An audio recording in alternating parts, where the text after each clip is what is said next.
Hi అండి, welcome to Gundamma కథలు. కొత్త సంవత్సరం రాగానే మనకు గుర్తుకొచ్చే మొదటి పండుగ ఉగాది. ఉగాదిని ఎంతో గొప్పగా సెలబ్రేట్ చేసుకుంటాం. ఈ ఉగాది రోజున షడ్రుచులతో కూడిన ఉగాది పచ్చడితో పాటు ఎన్నో రకాల వంటల్ని కూడా ఇవాళ ట్రై చేద్దాం. మొదటిగా నేను నోరు తీపిదనం కోసం డ్రై ఫ్రూట్ లడ్డు తయారు చేస్తున్నాను. ఈ డ్రై ఫ్రూట్ లడ్డు చాలా హెల్దీ కూడా కదా. ఇందులో నేను ఎటువంటి పంచదార కానీ బెల్లం కానీ యూజ్ చేయలేదండి. జీడిపప్పు, బాదాం, కిస్మిస్, క్యాష్యూ, పిస్తా, అలానే హెల్తీగా ఉండటం కోసం సన్ఫ్లవర్ సీడ్స్, అలానే పంకిన్ సీడ్స్ని కూడా యూస్ చేస్తున్నాను. ఇందులో మెయిన్ ఇంగ్రీడియంట్ ఖర్జూరం అండి. ఖర్జూరం నేను ఇత్తనాలు తీసేసి పక్కన పెట్టేసుకున్నాను.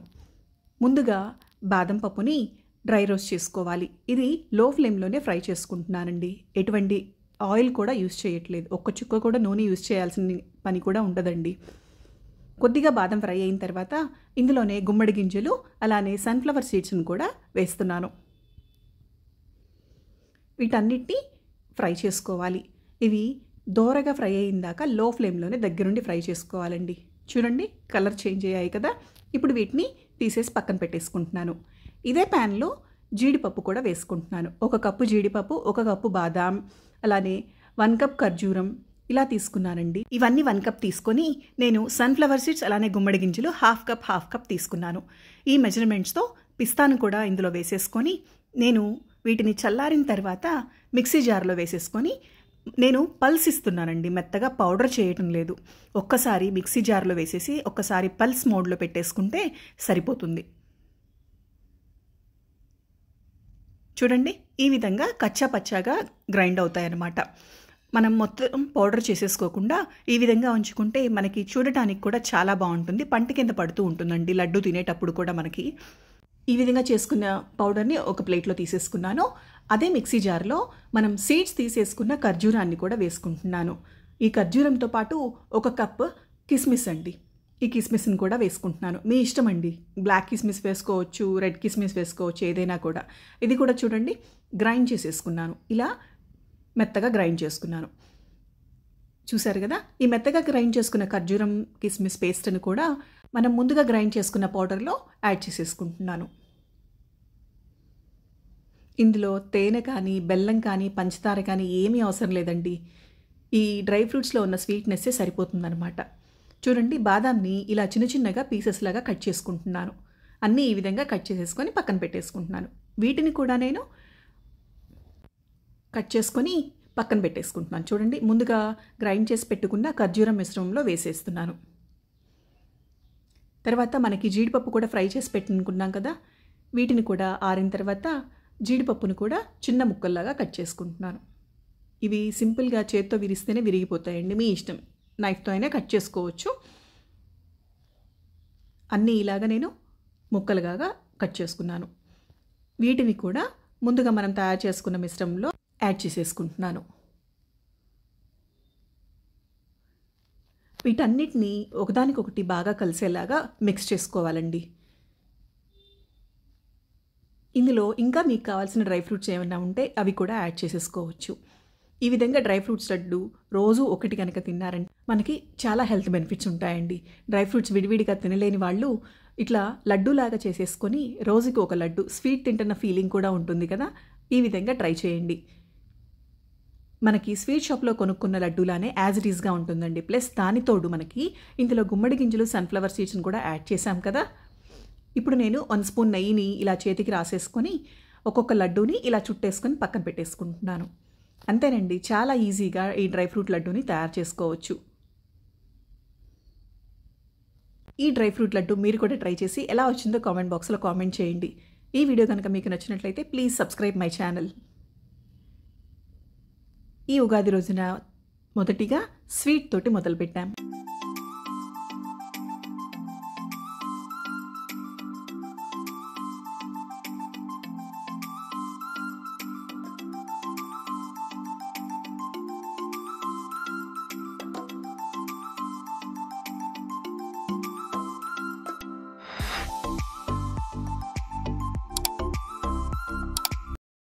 హాట్గా మనం అరటికాయ బజ్జీని తయారు చేసుకుందాం. ఈ అరటికాయ బజ్జీని చాలా సింపుల్గా తయారు చేసుకోవచ్చండి. ముందుగా మనం శనగపిండిని తీసుకున్నాను. శనగపిండి 150 గ్రామ్స్ తీసుకున్నాను. ఇందులో జస్ట్ 1 స్పూన్ వరకు రైస్ ఫ్లోర్ని యాడ్ చేసుకున్నాను. అలానే 1/2 స్పూన్ బేకింగ్ సోడా, రుచికి సరిపడా ఉప్పుని యాడ్ చేసుకోవాలి. నేను 3/4 స్పూన్ ఉప్పుని యాడ్ చేశాను. వీటన్నిటిని బాగా కలిపేసుకొని ఇందులో పసుపు, కారం ఇలాంటివన్నీ వేయకండి. టేస్ట్ అంతా మారిపోతుందన్నమాట. మనకి శనగపిండి ఫ్లేవర్ బాగా తెలియాలి అంటే కారం లాంటివి యాడ్ చేసుకోవద్దండి. బజ్జీల బండి మీద కూడా కారాలు యాడ్ చేయరు. చూడండి, శనగపిండిని వాటర్ కొద్ది కొద్దిగా యాడ్ చేసుకుంటూ ఈ విధంగా ఉండలు లేకుండా కలుపుకోవాలి. మనం ఫింగర్ డిప్ చేసినప్పుడు మన ఫింగర్కి ఇలా కోట్ అవ్వాలన్నమాట. అలా అయితే పిండి పర్ఫెక్ట్గా ఉన్నట్టు. తర్వాత నేను ఒక అరటికాయని తీసుకున్నానండి. ఇది కూర అరటికాయలు మనకి మార్కెట్లో ఈజీగా దొరుకుతాయి. ఈ కూర అరటికాయని చూడండి ఈ విధంగా పొడవుగా థిన్ స్లైసెస్ లాగా కట్ చేసుకున్నాను. మరీ పల్చగా మనం చిప్స్ చేసుకునే దాంతో చేసుకుంటే మరీ పల్చగా వస్తాయండి. అరటికాయ అనేది మనకి మధ్యలో ఉన్నట్టు కూడా తెలియదనమాట, అంత పల్చగా ఉంటాయి. అందుకని నేను నైఫ్తోనే ఈ విధంగా థిన్ స్లైసెస్ లాగా కట్ చేసుకున్నాను. ఈలోపు పొయ్యి మీద బాండి పెట్టేసుకొని ఆయిల్ని వేడి చేసేసుకుంటున్నాను. ఆయిల్ వేడయినాక ఒక్కొక్క పీస్ని ఈ విధంగా తీసుకొని శనగపిండి మిశ్రమంలో డిప్ చేసేసుకొని ఆయిల్లో ఫ్రై చేసేసుకోవడమేనండి. ఇది మిరపకాయ బజ్జీ కన్నా కూడా చాలా ఈజీగా అయిపోయే రెసిపీ అనమాట. ఇందులో వాము కూడా యాడ్ చేయమండి. అరటికాయ బజ్జీకి వాము యాడ్ చేయము. ఓన్లీ మిరపకాయ బజ్జీకి మాత్రమే వామును యాడ్ చేస్తాము. ఇవి రెండు వైపులా తిప్పుకుంటూ మంచి గోల్డెన్ కలర్ వచ్చేంత వరకు ఫ్రై చేసేసుకొని తీసేసుకోవడమే. అంతేనండి, మన సింపుల్ రెసిపీ అరటికాయ బజ్జీ రెడీ అయిపోయినట్టే. ఈ విధంగానే రెండో వాయి కూడా వేసేసుకుంటున్నాను. ఈ విధంగా ఒక అరటికాయ తీసుకుంటే మనకి ఈజీగా 10 to 12 బజ్జీ వరకు వస్తాయండి. చూసారు కదా, మన బజ్జీ రెడీ అయిపోయింది. ఉగాదిలో మనకి మెయిన్గా గుర్తుకొచ్చేది మామిడికాయ. ఆ మామిడికాయతోటి నేను ఇవాళ మామిడికాయ పులిహోర చేస్తున్నాను. చూడండి, ఈ విధంగా మామిడికాయలు తీసుకొని శుభ్రంగా వాష్ చేసుకున్న తర్వాత వీటిని పీల్ ఆఫ్ చేసేసుకుందాం. అలానే రైస్ను కూడా ముందుగా వండేసి పక్కన పెట్టేసుకోవాలండి. పులిహోర కలుపుకునేటప్పుడు ఎప్పుడైనా కూడా రైస్ని బాగా చల్లార్చుకోవాలి.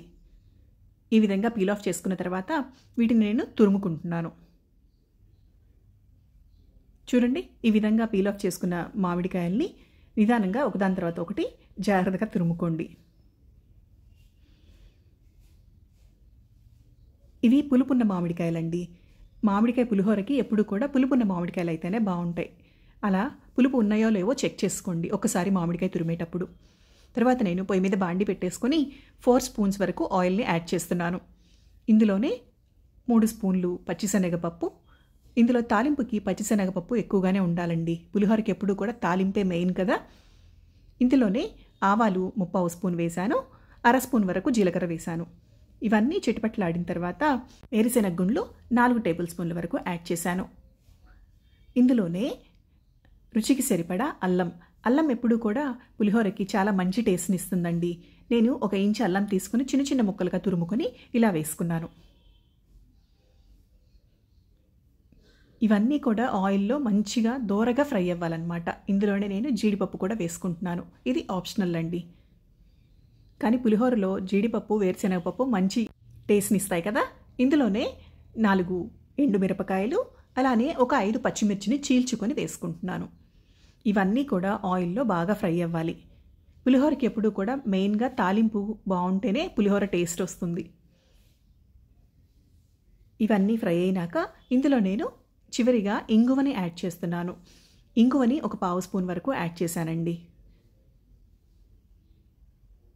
ఇందులోనే 1/2 స్పూన్ వరకు పసుపుని కూడా యాడ్ చేసుకుంటున్నాను. తాలింపులో పసుపు వేసుకోవడం వల్ల రైస్లో వేసుకునే దానికన్నా తాలింపులో వేసుకోవడం వల్ల రైస్కి అంతటికి కూడా పట్టేస్తుంది కదండి ఆయిల్, అందుకని మంచి కలర్ వస్తుంది. ఇప్పుడు ఈ తాలింపుని స్టవ్ ఆఫ్ చేసేసుకొని చూడండి, అన్నాన్ని నేను ముందుగానే చల్లారి పెట్టుకున్నాను. ఇందులో రుచికి సరిపడా ఉప్పుని యాడ్ చేసేసుకోవాలి. నేను 2 టేబుల్ స్పూన్ ఉప్పుని యాడ్ చేశానండి. ఇందులో మనం ముందుగా తురుము పెట్టుకున్న మామిడికాయ తురుమును కూడా వేసేసుకోవాలి. ఈ మామిడికాయ తురుమంతా రైస్కి పట్టేలాగా బాగా కలుపుకోవాలండి. రైస్ విరగకుండా మామిడికాయ తురుమంతా రైస్కి పట్టేలాగా బాగా మిక్స్ చేసుకుందాం. ఈ విధంగా అంతా మిక్స్ చేసుకున్న తర్వాత మనం ముందుగా ఫ్రై చేసి పెట్టుకున్న తాలింపు ఉంది కదా, తాలింపుని కూడా యాడ్ చేసేసుకుందాం.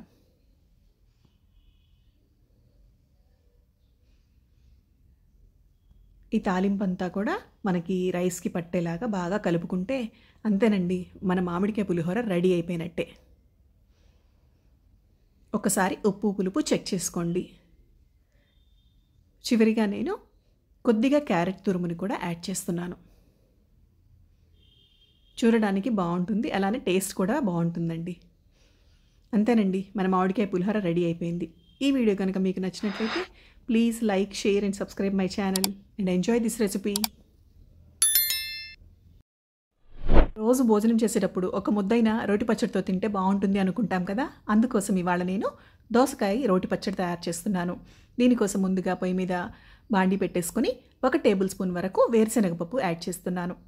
అలానే 2 స్పూన్లు ఆయిల్ కూడా యాడ్ చేసుకొని ఆయిల్లో ఫ్రై అవ్వనిద్దాం. ఇవి కొద్దిగా దోరగా ఫ్రై అయిన తర్వాత ఇందులోనే ఒక 10 పచ్చిమిర్చి అండి, వీటిని చక్కగా వాష్ చేసుకొని ఇందులోనే యాడ్ చేసేసుకుంటున్నాను. పచ్చిమిర్చిని ముక్కలుగా కట్ చేసి వేసుకుంటున్నాను, ఎందుకంటే మనం ఆయిల్లో ఫ్రై చేసేటప్పుడు అవి పేలుతాయి అన్నమాట. అందుకని ముక్కలుగా కట్ చేసుకొని యాడ్ చేసుకోవాలి. ఇందులోనే ఒక పెద్ద సైజ్ టొమాటోను కూడా యాడ్ చేశాను. ఒక 8 వెల్లుల్లి రెబ్బలు, ఇందులోనే ఒక 1/2 స్పూన్ వరకు జీలకర్ర, అలానే కొద్దిగా చింతపండు అండి. ఈ చింతపండు మనకి హాఫ్ సైజ్ లెమన్ అంతండి. నేను తీసుకున్న క్వాంటిటీకి ఈ చింతపండు అయితే సరిపోతుంది. ఇవన్నీ దోరగా ఆయిల్లో ఫ్రై అవ్వనివ్వాలి. ఇవన్నీ ఫ్రై అయిపోయాయి చూడండి. ఇప్పుడు నేను స్టవ్ ఆఫ్ చేసుకొని చల్లారిన తర్వాత మిక్సీ పట్టేసుకుంటున్నాను. ఇందులో రుచికి సరిపడా ఉప్పుని యాడ్ చేసుకోవాలి. నేను కళ్ళుప్పుని యాడ్ చేశాను. ఇది మిక్సీ పట్టేసుకుంటున్నాను. మిక్సీ పట్టుకున్న తర్వాత చూడండి ఈ విధంగా ఉంది. ఉప్పు కారం ఒక్కసారి చెక్ చేసుకోండి.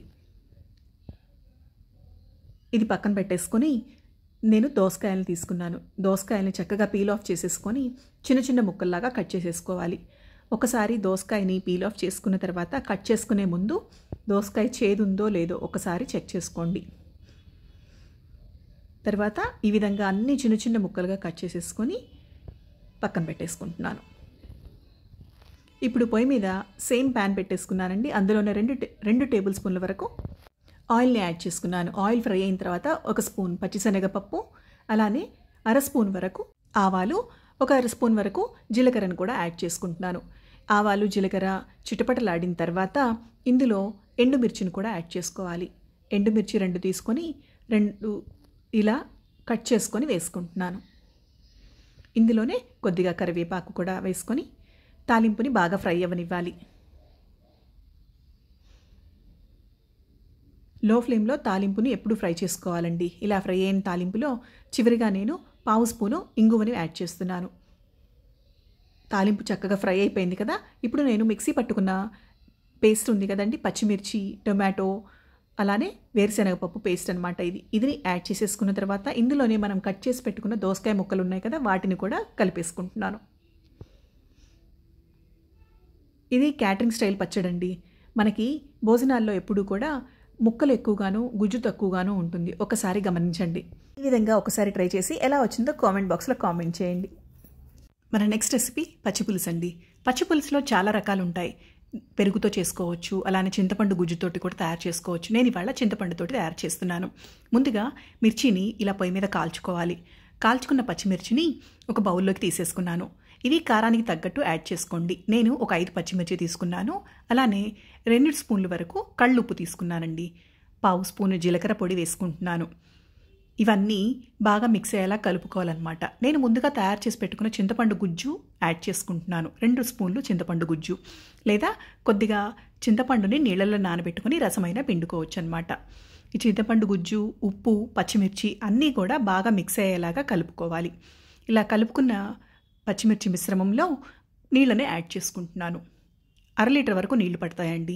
ఇందులోనే కొద్దిగా కారం కూడా వేసుకొని ఇప్పుడు ఉల్లిపాయల్ని 2 పెద్ద సైజు ఉల్లిపాయల్ని సన్నగా కట్ చేసుకొని వేసుకుంటున్నానండి. ఈ ఉల్లిపాయలను కూడా బాగా ఇట్లా నలుపుకోవాలన్నమాట. ఉల్లిపాయ బాగా నలిపితేనే పచ్చి పులుసుకి టేస్ట్ వస్తుందండి. ఈ విధంగా పచ్చిమిర్చి, ఉల్లిపాయ అన్నీ నలుపుకున్న తర్వాత పోపు పెట్టేసుకుందాం. పొయ్యి మీద బాండి పెట్టేసుకొని 1 స్పూన్ ఆయిల్ యాడ్ చేసుకొని అందులో 2 ఎండుమిరపకాయల్ని తుంపి వేసుకున్నాను. ఇందులోనే కొద్దిగా ఆవాలు, జీలకర్ర వేసుకొని చిటపటలాడనివ్వాలి. ఆవాలు జీలకర్ర ఆయిల్లో ఫ్రై అయితే బాగా చిటపట్లాడిన తర్వాత మాత్రమే పోపుని దింపుకోవాలండి. ఇందులోనే కొద్దిగా కరివేపాకు కూడా వేసుకుంటున్నాను. ఇవన్నీ ఆయిల్లో బాగా ఫ్రై అవ్వనిద్దాం. ఈ విధంగా ఫ్రై చేసుకున్న తాలింపుని స్టవ్ ఆఫ్ చేసేసుకొని పచ్చి పులుసులో యాడ్ చేసేసుకోవడమేనండి.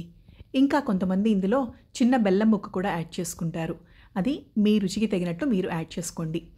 అంతేనండి, సింపుల్గా పచ్చి పులుసు రెడీ అయిపోయింది. పచ్చి పులుసు ముద్దపప్పు కాంబినేషన్ చాలా బాగుంటుంది కదా. మన నెక్స్ట్ రెసిపీ సేమియా దద్దోజనం. దద్దోజనం ఎప్పుడు రైస్తో కాకుండా ఒకసారి ఈ విధంగా సేమియాతో ట్రై చేసి చూడండి, చాలా బాగా నచ్చుతుంది మీ అందరికీ. ఇప్పుడు రైస్ తోటి చేసుకుని బోర్ అనిపించినప్పుడు ఈ విధంగా సేమియాతో ట్రై చేయండి. ముందుగా 1/2 లీటర్ నీళ్ళని పొయ్యి మీద పెట్టేసుకున్నాను. నీళ్లు కొంచెం కాగిన తర్వాత అందులో 2 కప్పుల సేమియాని యాడ్ చేసుకుంటున్నాను. ఈ సేమియాని ఫుల్గా కుక్ అవ్వనివ్వకూడదండి. ఇది ఒక 80% వరకు కుక్ అయిన తర్వాత దింపేసుకోవాలి. చూడండి, ఇప్పుడు సేమియా 80% వరకు కుక్ అయింది. దీన్ని స్టవ్ ఆఫ్ చేసుకొని పొయ్యి మీద నుంచి పక్కకు దింపేసుకుంటున్నాను. ఇందులో ఉన్న నీళ్ళన్నీ కూడా మనం డ్రైన్ అవుట్ చేసేసుకోవాలి. ఈ విధంగా తీసుకోవచ్చు, లేదా చిల్లుల గిన్నెలో వేసేసుకొని పక్కన పెట్టేసుకొని అందులో మనం మంచినీళ్ళు, చల్లటి నీళ్ళని యాడ్ చేసేసుకుంటున్నాను. అప్పుడు సేమియా పొడి పొడిగా వస్తుందన్నమాట. ఈ విధంగా పొడి పొడిగా వచ్చింది చూసారా. ఇందులో చల్లటి నీళ్ళని యాడ్ చేసుకోవడం వలన సేమియా ఒకదానికొకటి అంటుకోకుండా పొడి పొడిగా వస్తుందన్నమాట.